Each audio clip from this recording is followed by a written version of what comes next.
तो स्टूडेंट्स बात कर रहे थे हम वैलेंसी फैक्टर के बारे में सॉल्ट का, और मैंने एक होमवर्क दिया था आपको K2SO4 Al2SO4 whole thrice.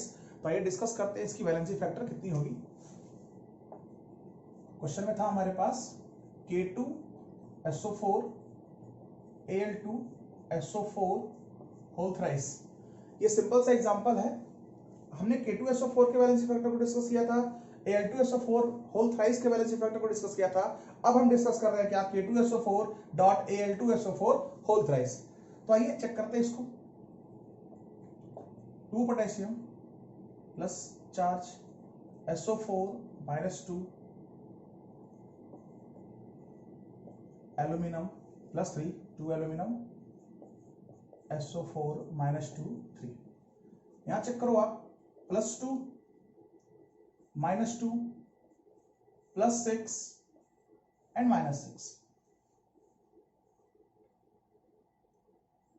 Total cation की बात करूं या total charge of cation plus 2 and plus 6 plus 8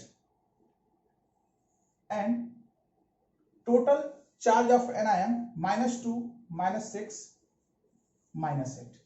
तो यहां पे हम बोल सकते हैं टोटल चार्ज कैटायन का कितना है प्लस 8, टोटल चार्ज एनायन का कितना है माइनस 8। तो यहां पर वैलेंसी फैक्टर कितना हो जाएगा 8।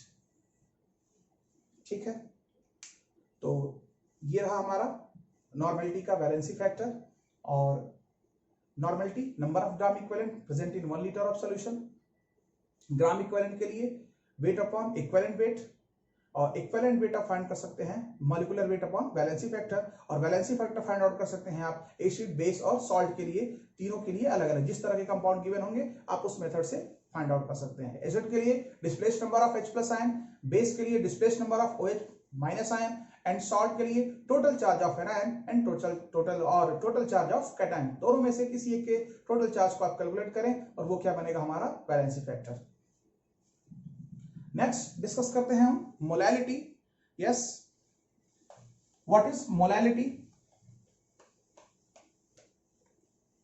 थोड़ा सा अलग है ये।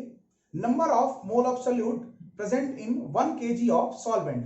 थोड़ा सा ध्यान रखें, number of mole of solute present in 1 kg of solvent. यहां पर सॉल्यूशन के बारे में कोई बात नहीं की गई है, यानी जिसमें ये डिसॉल्व होगा वो क्या होगा, वेट होगा, और वो भी किसका, सॉल्वेंट का। तो आइए देखते हैं।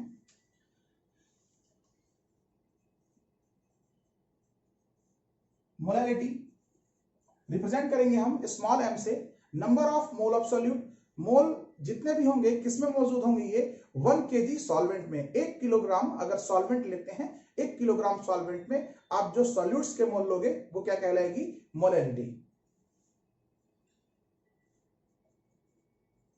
Number of mole of solute present in 1 kg of solvent. दोनों पे विशेष फोकस करें आप। 1 kg ऑफ सॉल्वेंट, जो वैल्यू हमारे पास अभी होगी फिलहाल, ये क्या है, ये वेट है, और ये किसमें होगा, केजी में। 1 kg सॉल्वेंट में सॉल्यूट के कितने मोल प्रेजेंट हैं, ये इस बात को बताएगी, किसे, कॉन्सेंट्रेशन के टर्म को, जिसका नाम क्या है, मोलैलिटी। तो हमारे पास एक जनरल फॉर्मूला बनता है, नंबर ऑफ मोल की बात करें तो wait upon molar mass into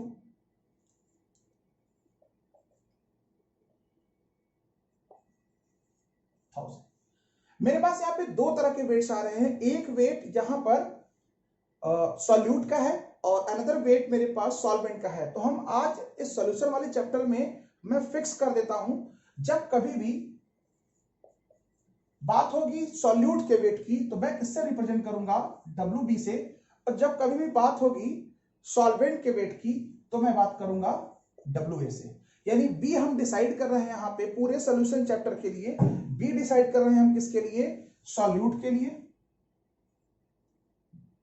और A डिसाइड कर रहे हैं हम सॉल्वेंट के लिए। तो WB और WA, वेट ऑफ सॉल्यूट,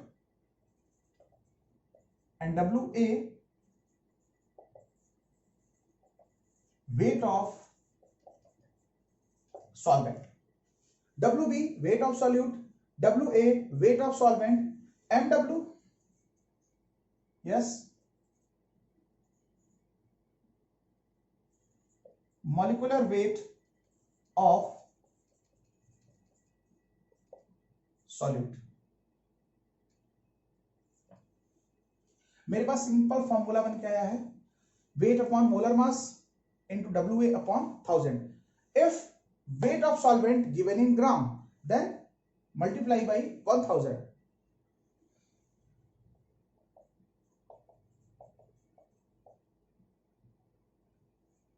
एक इंपॉर्टेंट नोट यहां पे मेंशन करें आप जरूर, molality does not depend on temperature. मेरे पास बहुत सारी टर्मिनोलॉजी है कॉन्सेंट्रेशन की, मोलैलिटी, नॉर्मेलिटी, मोलैलिटी, आगे हम और भी डिस्कस करेंगे, पीपीएम, मोल फ्रैक्शन, फॉर्मेलिटी, इतनी सारी चीजों में अगर मैं बात करूं तो मोलैलिटी एंड मोल फ्रैक्शन ये दो ऐसे कंपोनेंट्स हैं जो जिनका वैल्यू या कॉन्सेंट्रेशन की ये टर्मिनोलॉजी टेम्परेचर से क्या है, फ्री है, ये टेम्परेचर पे डिपेंड नहीं करते। कौन कौन? First molality and mole fraction, ये दोनों चीजें टेम्परेचर से रिलेटेड नहीं है और ये टेम्परेचर पे डिपेंड नहीं करेंगी। बाकी सारे टर्म मोलैलिटी, नॉर्मेलिटी, कुछ हद तक पीपीएम, जब कभी टेम्परेचर की फ्लक्चुएशंस होती हैं तो पीपीएम भी डिपेंड कर सकता है, बट फिलहाल अभी के लिए आप इतना ध्यान रखें, molality does not depend on temperature, molality temperature पे डिपेंड नहीं करता।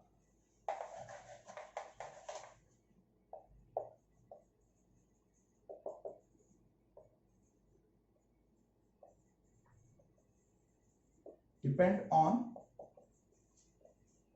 Temperature, molality does not depend on temperature.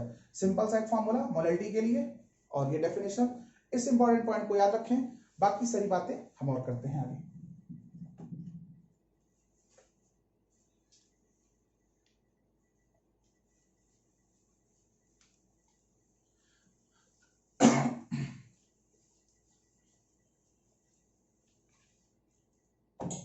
Next जो टर्मिनोलॉजी हमारे पास कॉन्सेंट्रेशन की जो टर्म है उसकी मैं बात करता हूं, वो है क्या? Mole fraction.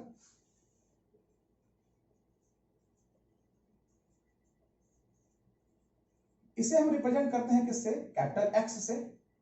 Yes, mole fraction क्या होता है थोड़ा सा बेसिक समझते हैं, फिर हम फॉर्मूले पे जाते हैं। मान लीजिए मेरे पास तीन कंपोनेंट है, A component, B component and C component. इन तीनों को मिक्स करके मैंने सोल्यूशन बना रखा है और उस पूरे सोल्यूशन में या उस पूरे मिक्सचर में बात करूं, तीन तरह के कंपोनेंट हैं, A, B and C. Total component कितने हैं? तीन, ए, बी एंड सी। इन तीनों कंपोनेंट्स के कुछ ना कुछ मोल्स उस मिक्सचर में मौजूद होंगे। अगर मैं बात करूं ए कंपोनेंट का कितना मोल है? Na, बी कंपोनेंट्स के मोल कितने हैं? Nb, सी कंपोनेंट्स के मोल कितने हैं? Nc। वापस एक बार बात करते हैं, टोटल मिक्सर में या सॉल्यूशन में कंपोनेंट कितने हैं? A, B, C, टोटल कितने हैं? 3। इन तीनों के मोल्स की वैल्यू कितनी है? A के मोल्स हैं N1, B के मोल्स हैं Nb, C के मोल्स हैं Nc। सिंपल सा एक मेथड, मोल फ्रैक्शन के लिए हम क्या करेंगे, जिस भी कंटेंट का, जिस भी मटेरियल का, जिस भी कंपोनेंट का मोल फ्रैक्शन आपको फाइंड आउट करना है, उस कंपोनेंट का मोल अपॉन उस मिक्सर में जितने भी कंपोनेंट्स हैं उन सबके मोल्स, इनका रेशियो आप निकाल दो, आपको मोल फ्रैक्शन बहुत इजीली तरीके से मिल जाएगा। मैंने क्या कहा?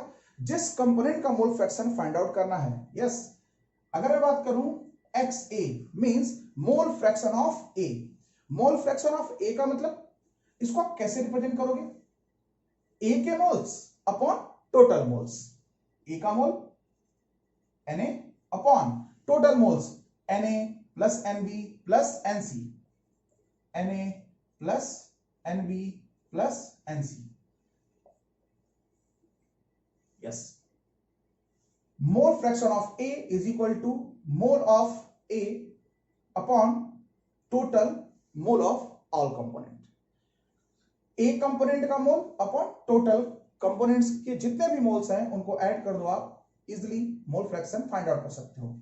अगर मैं लिखूं mole fraction of component B, simple सा, किसके मोल्स, यस बी के moles N B upon total mole N A N B and N C. ये वैल्यू हो गई एक्स बी की। Same as it is X C को भी लिख सकते हो N C upon N A N B and N C. Simple.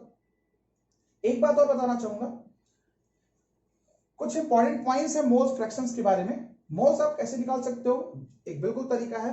Moles के बारे में हम पहले भी बात कर चुके हैं। Mole weight upon molar mass, N upon N A, V upon 22.4, इन तीन फॉर्मूले से आप मोल्स की किसी भी तरह की वैल्यू फाइंड आउट कर सकते हो। अगर मैं बात करूं एक पूरे मिक्सचर में जितने भी कंपोनेंट्स हैं, x is equal to x A plus x B X N, total components की वैल्यू को अगर आप ऐड करते हो, mole fraction of A, mole fraction of B and mole fraction of C, ये टोटल तीन कंपोनेंट है यहां पे। अगर आप इन तीनों कंपोनेंट्स को अगर आप ऐड करते हो तो टोटल वैल्यू मोल फ्रैक्शन की कितनी होगी, 1। बिल्कुल, x is equal to x A plus x B plus x, ये टोटल बराबर होंगे। कंपोनेंट्स की जो टोटल वैल्यू है वो किसके बराबर होगी, 1 के। यानी मैं लिख सकता हूं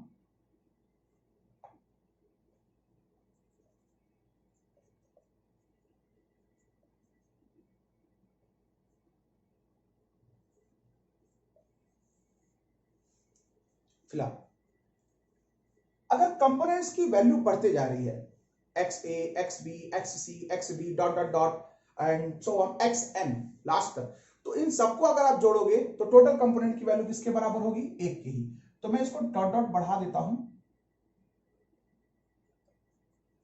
x N is equal to 1। जो टोटल कंपोनेंट्स की वैल्यू आएगी वो किसके बराबर होगी, 1 की। एक बात और, मोल फ्रैक्शन की जो वैल्यू है, मोल फ्रैक्शंस की जो वैल्यू आएगी वो वैल्यू 1 से तो क्या होगी, कम, बट 0 से क्या होगी, ज्यादा। यानी मोल फ्रैक्शन की जो वैल्यू है, value of mole fraction less than 1, यानी वैल्यू हमेशा पॉइंट में होगी, 1 से कम होगा और 0 से क्या होगा, ज्यादा। यानी मोल फ्रैक्शन की वैल्यू कभी भी 0 नहीं हो सकती और 1 से ज्यादा नहीं हो सकती। यानी हमेशा मोल फ्रैक्शन की वैल्यू इसी के बीच में वेरी करेगा। एक एग्जांपल की बात करूं, सिंपल, मेरे पास दो कंपोनेंट हैं ए और बी। अगर एक कंपोनेंट का मोल फ्रैक्शन है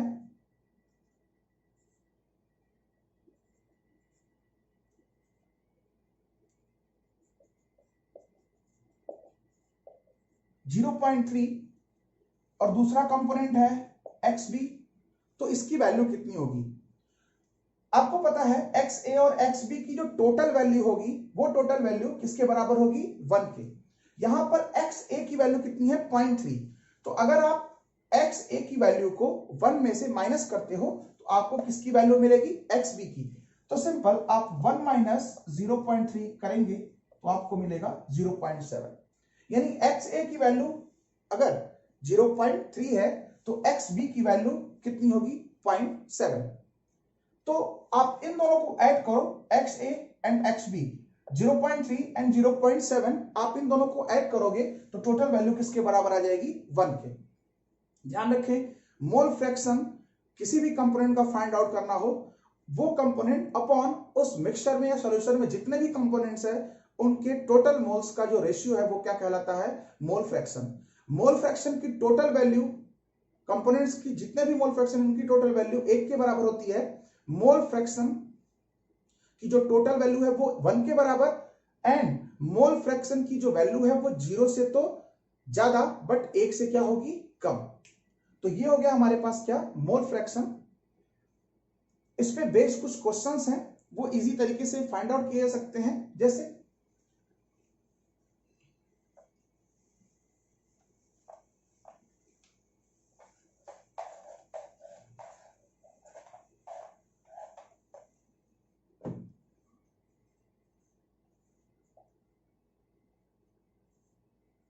8 ग्राम 16 ग्राम O2 and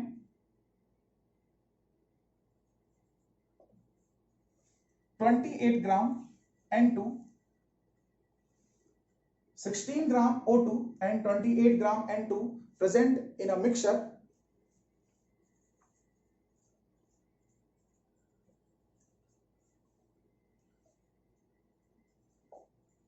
Find the mole fraction of O2 and N2. एक मिक्सचर है जिसमें 16 ग्राम क्या है O2 एंड 28 ग्राम क्या है N2, ये दोनों एक मिक्सचर में मौजूद हैं। आपको फाइंड आउट करना है O2 का मोल फ्रैक्शन एंड N2 का मोल फ्रैक्शन। आइए सॉल्व करते हैं इसको। XO2 means mole fraction of O2, ये होगा mole of O2 upon mole of O2 plus mole of N2। मेरे पास एक सिंपल सा प्रॉब्लम आया कि O2 के मोल्स कितने हैं एंड N2 के मोल्स कितने हैं। अगर ये मुझे फाइंड आउट हो जाएगा तो मैं इजी वे में इसको फाइंड आउट कर सकता हूं। तो आइए मोल फाइंड आउट करते हैं।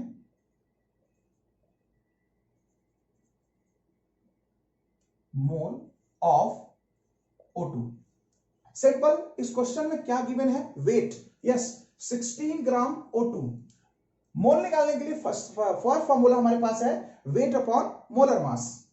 Wait 16 upon O2 oxygen 16 into 2 32। ये मेरे पास कितना आएगा? 1/2 मोल ऑफ N2 की बात करूं 28 ग्राम अपॉन नाइट्रोजन N2। नाइट्रोजन का वेट 14, दो नाइट्रोजन का एटम N2 मींस 14 इंटू 2 28।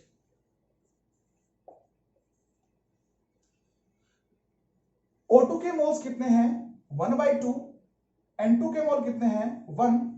मेरा क्वेश्चन हो चुका है, बस आप इनका रेशियो निकालो, आपके पास आंसर आ जाएगा। XO2 moles of O2 1/2 upon moles of O2 plus moles of N2 1/2 plus 1। इसे सॉल्व करेंगे आप।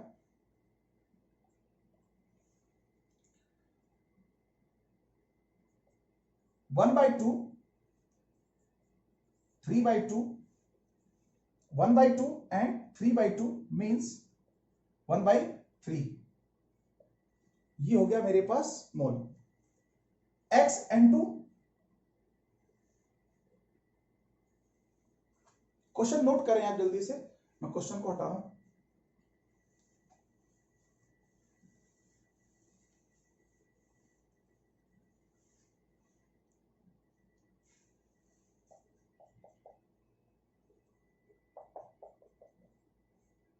XN2 means 1 upon 1/2 plus 1।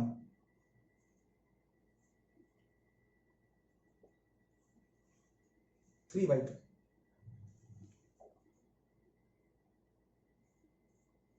2/3। यानी मोल्स ऑफ N2 की वैल्यू कितनी है? 2/3। मोल्स ऑफ O2 की मोल फ्रैक्शन ऑफ N2 की वैल्यू है 2/3 and mole fraction of O2 की वैल्यू कितनी है? 1/3। आप इन दोनों को ऐड करो, ये वैल्यू किसके बराबर होगी? 1 के। ये आ गया हमारे पास मोल फ्रैक्शन ऑफ N2 और ये रहा हमारे पास मोल फ्रैक्शन ऑफ O2। मैं दोनों को ऐड करके देखता हूं।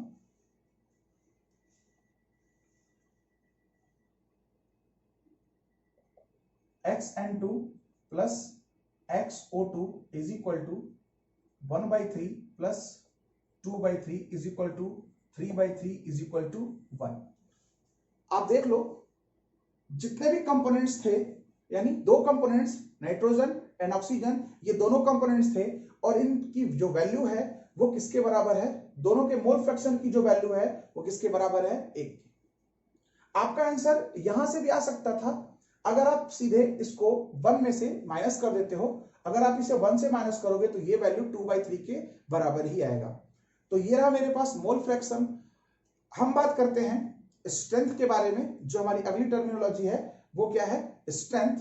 तो इसको भी डिस्कस करते हैं। आइए